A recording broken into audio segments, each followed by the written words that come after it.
Ruth Gotian, it's a pleasure to welcome you to One Business World, the young entrepreneurs of the world. It's a pleasure to see you.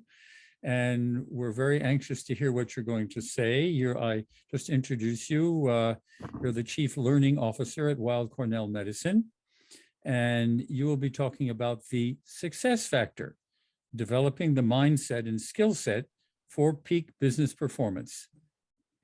Hugely important topic, and we much look forward to hearing what you're going to say. So I hand over to you, and thank you very much. Thank you so much. I am so excited to be here with everyone. Thank you so much for your patience. I am really, really excited to be here with everybody today. I have been studying success for a very long time. I've actually been obsessed with success for a very, very long time. And I have made a career of studying extreme high achievers. And we're really going to talk about the lessons that I have learned from that so that we can all improve our own success, because I don't believe anybody aims to be average. So we are going to talk all about that for everybody who wants to connect with me and ask some questions afterwards. I put the QR code to my LinkedIn and all the social media is just my name. So we can absolutely keep in touch. And I hope that we will, because I leak out information from this research all the time. So I'd love to connect with people. So we're going to talk about the research from my latest book called The Success Factor, where you might hear about some people who you may already know. So I told you, I don't believe anybody aims to be average in life. I really think that people want to be successful, but they don't really know how. We read all of these leadership books and it says, wake up at 5 a.m. and, don't eat carbs and read for 5 hours a day. That's great for other people, but for those of us who go to sleep at 3 a.m. or don't have 5 hours a day, how are we supposed to do this? How are we supposed to do it? The thing is, we cannot copy other people's habits, but we can emulate their mindsets. And I have spent years studying, trying to understand the mindsets of extreme high achievers.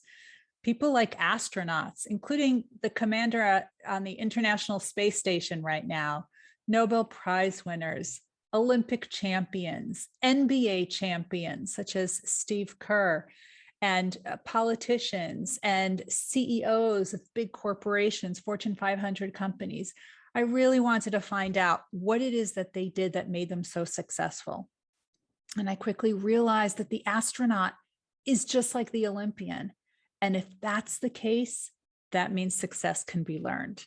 And if success can be learned, I'm an adult educator, I can teach it to you. And I am going to teach you some of those things right now just to whet your appetite. So there's actually 4 things that they all had in common, all of these extreme high achievers. And the first one is they have found what they love to do. They have found it's not just their purpose, it is their calling. It is what they are supposed to do. They can't not do it. They would do it for free if they could. And that's why they are laser focused on it. So for example, if somebody in your family, God forbid, has suffered from cancer, you know the devastating toll that has on everyone, and you don't want anyone else to suffer like that. Now, let's say you were really good at science and you enjoyed it, and you want to dedicate your career to finding a treatment and maybe a cure for cancer so that no one else has to suffer like it.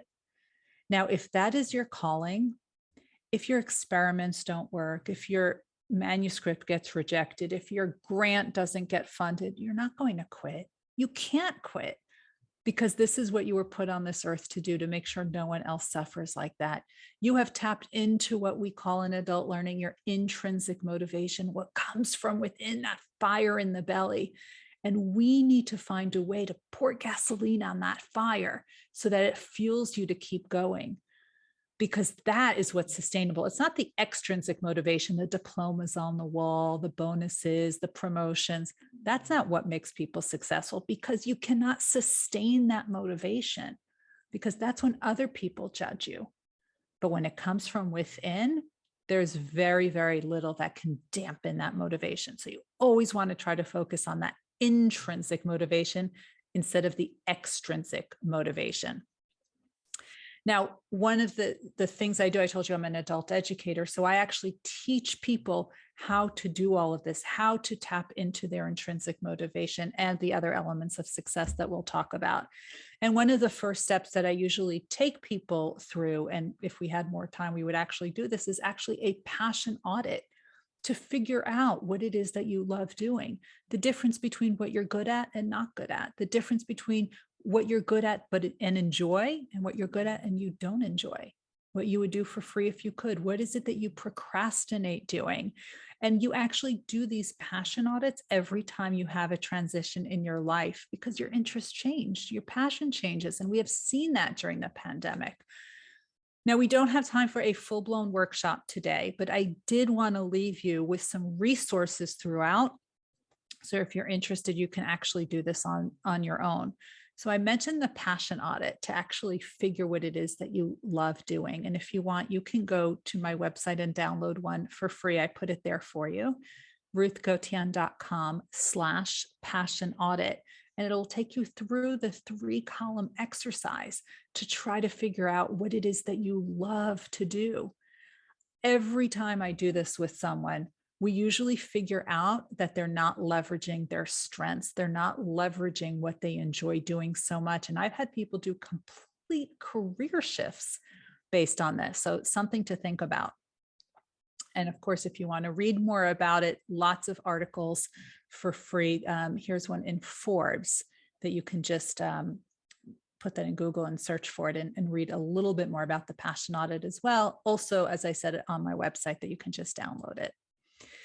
Now, we said the first one is the intrinsic motivation, the first element of success. The second one is perseverance, grit, resilience, tenacity, gumption, whatever word you like to use. It's really, do they quit when times get tough? Or do they look at ways to overcome the challenge? Because you see, for high achievers, they never question if they will overcome a challenge. They know they will. So instead, they focus on how. What is the strategy I haven't thought of yet? Now, I'd like to share with you the stories of 2 incredible people from the book, The Success Factor, that are actually highlighted for this. And you might actually recognize one of them because she has been a featured star of this conference so far. And that's the woman on the left, Dr. Debbie Heiser. Now, you might know her as the co-founder and CEO of the Mentor Project. And she is, but she has also done something absolutely incredible. When she was a graduate student, she actually had to do her practicum in a nursing home. And she looked around the nursing home and she saw that people were just sitting there and they didn't seem stimulated. And she said, I think they're showing signs of depression. So she went to the people in charge and they said, no, can't be. We use the government form. It's a gold standard. No one here is depressed. Well, Dr. Heiser was not convinced. And she actually asked for permission to do her own study, which she did in the 700-bed hospital. And sure enough, she found out that the residents there are showing signs of depression. And she took on, as a graduate student, the US government to change the way they diagnose depression in nursing homes. So millions of elderly people now in the United States nursing homes can thank Dr. Debbie Heiser for not taking no for an answer. She just said to herself, I know that they're showing signs of depression. What is the strategy I haven't thought of yet to convince them? And as a student, as a graduate student, she convinced them, and then she took on the US government. So that's Dr. Debbie Heiser. So when you see her starting your morning tomorrow, just know she's got another extra special thing in her. Now, the woman on the right is Dr. Peggy Whitson. Dr. Debbie Whitson is obviously an astronaut. But what's interesting is that she's a biochemist and she worked at NASA for years and years. And when they started allowing non-pilots to be astronauts, she threw her hat in the ring and she applied and was turned down, and applied again and was turned down, and applied again and was turned down. And this went on for 10 years. But Dr. Peggy Whitson so badly wanted to be an astronaut. So she didn't give up. She kept saying, what is the strategy I haven't thought of yet? Well, ultimately, she was accepted to be an astronaut. And that's a really good thing because she has spent more days in space than any American astronaut of any gender. And she's the first female commander of the International Space Station, a role she's held twice. And she then became NASA's chief astronaut. It's a good thing she didn't give up. And she said to herself, what is the strategy I haven't thought of yet? Now, we said intrinsic motivation, perseverance. The third element of success is that strong foundation, which is constantly reinforced. What they did early in their career, they're going to continue doing later in their career, because those are the strong foundational skills that will never let them down. Now, I'm a junkie for the Nobel Prize announcements when they come out in the fall. I actually wake up really early to watch them. And it's always fascinating to me that every year, on the day somebody gets that life-changing phone call that says, hello, you've won the Nobel Prize, they go about their day like it was any other day. And Twitter just goes ablaze with these pictures of people who got the Nobel Prize and yet are still doing what they did the day before, the week before, the month before, the year before, 10 years before. So look at the picture on the left of Sir Peter Ratcliffe. The day he won the Nobel Prize, he was still submitting a grant. He didn't say, I know I won the Nobel Prize. I know it comes with a $1 million check, but I also know that nothing is guaranteed and the money is not going to come pouring in for my research just because I won the Nobel. I still need to submit the grants. Now, the picture on the right is Dr. Duncan Haldane, who won the 26th Nobel Prize and in physics. And the day he won the Nobel Prize, he was still teaching his class. He didn't cancel it. He said, this is why I've come to do this. Now, the person in the middle, if you watch the news a lot, you may recognize him. This is Neil Katyal. Neil Katyal is an attorney, and he has argued 45 cases before the Supreme Court of the United States, more than any minority lawyer. Now, most lawyers don't even argue one. He has argued 45. So when I interviewed Mr. Katyal for the Success Factor, I said, what do you do to prepare for the cases? He said, same thing I've always done. It's actually 3 things. The first thing he does is he prepares a binder that has answers to every possible question he might get asked. And he says he brings that to court and puts it right on the table in front of him in the Supreme Court. He said, I've never opened that binder, but just having it and preparing it prepares me for the case. The second thing is he does moot courts. Moot courts are simulated court environments, sort of like your mock trial. And so he said he's done that for every single one of those cases. He doesn't say, it's my 45th case, I don't need to do this anymore. Not at all. Early on in his career, he did 15 moot courts before the opening arguments for the Supreme Court. Now he does about 5. The point is he's still doing them. He doesn't rest on his laurels. And then the last thing that he does is the night before the opening arguments for the Supreme Court is that he tells the actual opening arguments to his children, because he said, if a child can understand it, the court will understand it. And he's done those same 3 things for every single one of those 45 cases. It's that strong foundation, which is constantly being reinforced, always going back to the basics. So I want you to think about, what are those basics that you always need to reinforce?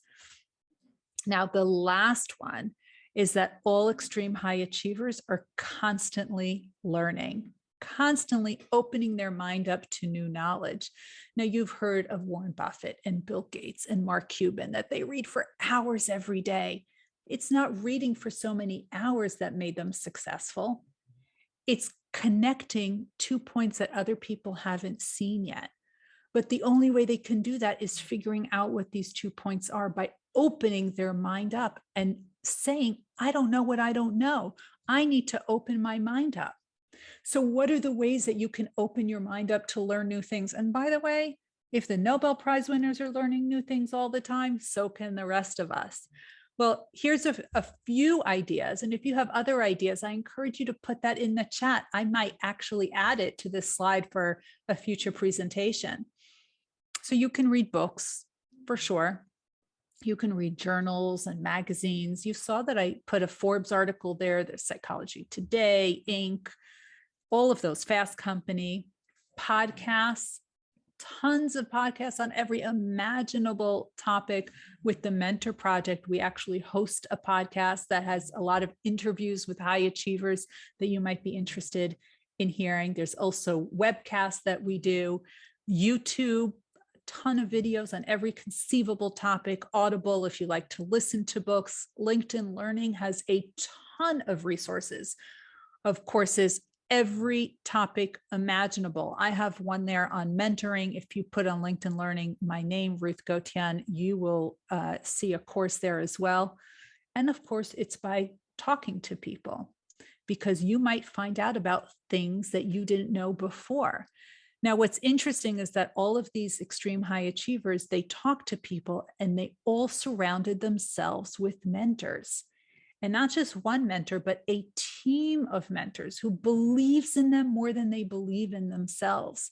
Because you heard I interview Olympians all the time, and a lot of them are rowers. This is called a skull. And I have learned that every single person on this team plays a very different role. And it would not be complete unless they were all working together. Because a team of mentors can do everything that one mentor can do, but puts it on steroids. You get multiple perspectives. You can tap into all of their varied experiences and expand your network, because hopefully they will connect you to people who they know in order to help you in whatever you want to do next. Now, I wonder who should be on your mentoring team. I want you to think about that, because that is something that you always want to build and always want to grow. Now, I have given you a few ideas here, and you can always add to it. You can definitely put it in the chat as well. I want you to consider people in your field. So if you like science, you want other scientists. If you like neuroscience, you want other neuroscientists. But you also want people outside of your field and outside of your industry. So if you're a neuroscientist, you might also want a biochemist, but you also want people outside of your industry as well. So get someone from business or law. You want a community of practice, people that you have something in common with. There's a common thread. College students who are bio majors can be a community of practice. You just need a way to communicate with each other. It's like an affinity group, like a club. You want people that have a project experience so that you can learn from them. And you want people at 3 different levels: people who are senior to you, people who are at your level, and people who are junior to you. And there's benefits for each. Now, don't forget people who retired, because they are a wealth of information. They have the time, number one, and they know everything, and they can tell you, and there's nothing holding them back. And they will tell you who has your back and who will stab you in the back. So you definitely want them on your team as well. Now, there is, if you want to develop your own mentoring team, I've written a lot about this in different journals and Nature and Forbes and Psychology Today. You can read it at your leisure. If you also want a worksheet to start developing your own mentoring team, I have created one that's very simple with very simple rules. Again, you can download that for free right on my website, ruthgotian.com/mentoring-team, all one word. And that should give you the worksheet so that you can get started.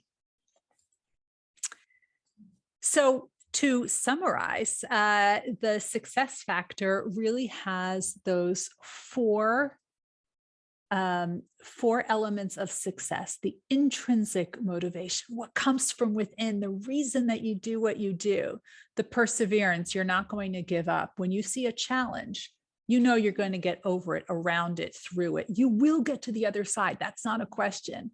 You focus on how, right? The question is never if you'll get to the other side. The question is always how. What is the strategy I haven't thought of yet? Remember Dr. Debbie Heiser and Dr. Peggy Whitson. Now, you also want that strong foundation, which is constantly being reinforced, right? Those basic skills that were your foundation early on in your career are what are going to get you through as long as you don't rest on your laurels. Remember Neil Katyal, who argued 45 cases before the Supreme Court of the United States. And finally, you want that continuous learning, which is informal. You don't have to sit in a classroom. And you also want to be able to surround yourself with a team of mentors. So think about all the ways that you can learn new things, connect different ideas, and then develop your team of mentors. Those are the 4 elements of success. I talk a lot more about that in the Success Factor, and I actually teach you how to apply it within your own life and your own career. So go check that out if you're interested. I put there my social media, Twitter, LinkedIn, and my website. So feel free to connect. And if there's time, I would love to take some questions. This was truly interesting. So much good advice. And we thank you so much for your insights, your advice, and your suggestions, which I think will for sure help so many people. Thank you. I was excited to share it with everyone. Thank you so much for your participation and so much good advice. Thanks, everybody. All right. Thank you.